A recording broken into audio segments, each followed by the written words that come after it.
रोमांचक कहानी। भाभी, देवर जी जरा ये पानी का घड़ा उठाकर बरामदे में रख दो, भाभी ने कहा। अभय ने घड़ा उठाया, लेकिन नजरें भाभी के चेहरे से हट ही नहीं रही थीं। भाभी ने छेड़ते हुए कहा, क्या हुआ, ऐसे क्यों देख रहे हो? अभय मुस्कुरा दिया, कुछ नहीं, बस सोच रहा हूँ आपके चेहरे पर हर वक्त इतनी रोशनी कैसे रहती है। भाभी हल्का सा शर्मा गईं, ये सब तुम्हारे भैया का प्यार है। अभय के दिल में जैसे कोई टीस उठी, लेकिन उसने खुद को संभाला। रात को जब सब सो गए, आंगन में चांदनी फैल गई।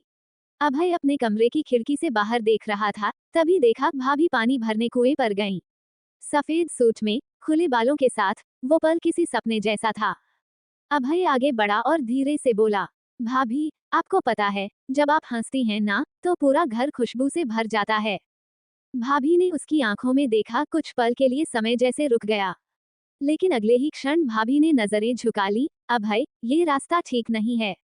अभय ने बस इतना कहा, मैं रास्ता नहीं ढूंढ रहा भाभी, बस आपको देखकर जीने की वजह मिल जाती है। उस रात चांदनी और खामोशी, दोनों ने उनके बीच एक अनकहा रिश्ता बुन दिया, जिसमें चाहत भी थी, दूरी भी, और एक मीठा सा दर्द भी। अगली सुबह घर में हलचल थी। भाभी पूजा के लिए फूल तोड़ रही थी और अभय बरामदे में बैठा उन्हें देख रहा था। सूरज की किरणें उनके चेहरे पर पड़ रही थी, जिससे उनका रूप और भी निखर गया था।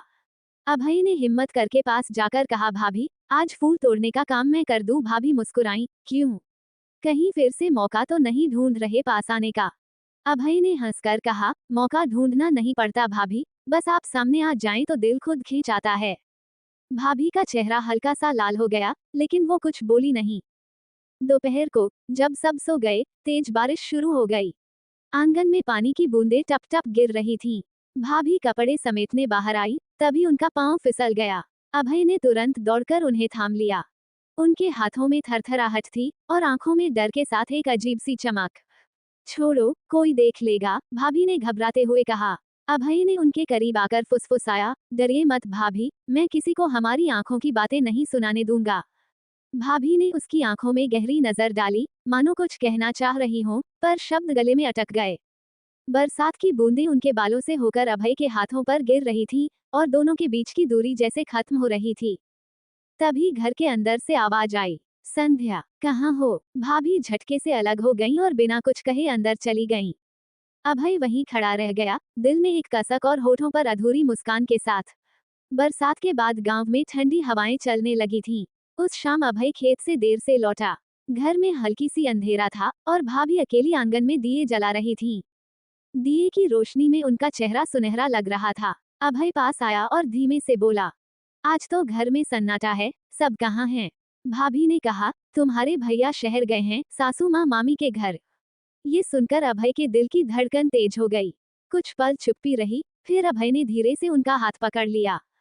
भाभी चौंक गईं, अभय, ये ठीक नहीं है। अभय ने पास आकर कहा, ठीक और गलत मुझे नहीं पता भाभी, बस इतना जानता हूँ कि आपसे दूर रहना अब मुमकिन नहीं। भाभी की सांसें तेज हो गईं। उन्होंने नजरें झुका ली, लेकिन हाथ नहीं छोड़ा। अगर कोई देख लेगा तो, उनकी आवाज में डर और चाहत दोनों थी। अभय ने उनके कान के पास आकर फुसफुसाया, आज चांद भी हमारे लिए पर्दा कर रहा है। भाभी, बारिश के बाद की ठंडी हवा, दिए की हल्की लौ और उनके करीब आती सांसों ने माहौल को पूरी तरह बदल दिया।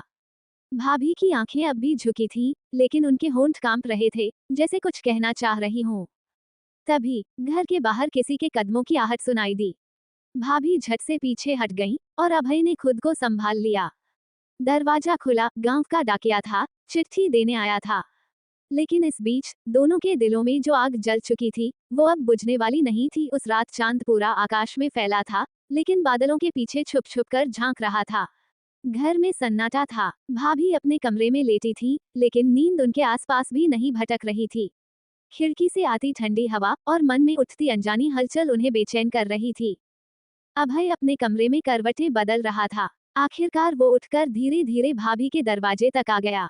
दरवाजा हल्का सा खुला था। भाभी, उसने धीरे से पुकारा।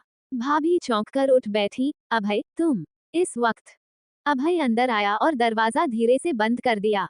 बस आपसे बात करनी थी। भाभी ने नजरें चुरा ली, अभी नहीं, ये सही वक्त नहीं है। अभय ने आगे बढ़कर उनका हाथ थाम लिया।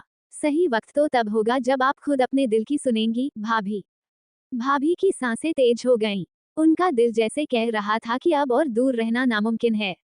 अभय ने उनके चेहरे से बालों की एक लट हटाई। भाभी ने आंखें बंद कर लीं। कमरे में सिर्फ उनकी सांसों की आवाज थी। भाभी ने धीमे से कहा, अभय, हम ये कर रहे हैं तो पीछे लौटना मुश्किल होगा। अभय ने मुस्कुराकर जवाब दिया, मैंने पीछे देखना कब का छोड़ दिया है। चांदनी खिड़की से अंदर आकर उन दोनों को एक ही साए में समेट रही थी और उस रात उनकी दूरी सचमुच खत्म हो गई। सुबह की लालिमा आंगन में फैल चुकी थी। पक्षियों की चहचहाहट के बीच भाभी रसोई में चाय बना रही थी, लेकिन उनके होठों पर एक अनजानी मुस्कान थी। रात की यादें उनके गालों पर हल्की सी लाली भर रही थीं। अभय बरामदे में बैठा था, लेकिन उसकी नजर बार बार रसोई की ओर जा रही थी। भाभी ने चाय का प्याला उसके सामने रखा, हाथ हल्के से उसके हाथ से छुआ और दोनों की नजरें मिलते ही दिल की धड़कन तेज हो गई। कल रात जो हुआ उसके बारे में भाभी ने धीमे स्वर में कहा। अभय ने उनकी आंखों में देखते हुए फुसफुसाया, वो मेरे लिए जिंदगी का सबसे अच्छा लम्हा था, भाभी। भाभी कुछ कह पाती, इससे पहले आंगन में कदमों की आहट हुई। सासू माँ वापस आ चुकी थीं। भाभी ने तुरंत अपना चेहरा सामान्य कर लिया, जैसे कुछ हुआ ही न हो। दिन बीतने लगे, लेकिन अब उनके बीच हर वक्त आंखों की खामोश बातें चलती रहतीं।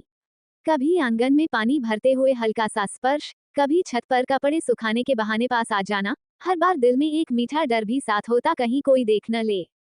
एक शाम गांव के मेले में भाभी और अभय साथ गए। भीड़ में एक पल ऐसा आया जब भाभी का हाथ अभय के हाथ में था और कोई आसपास नहीं था। अभय ने कसकर थाम लिया।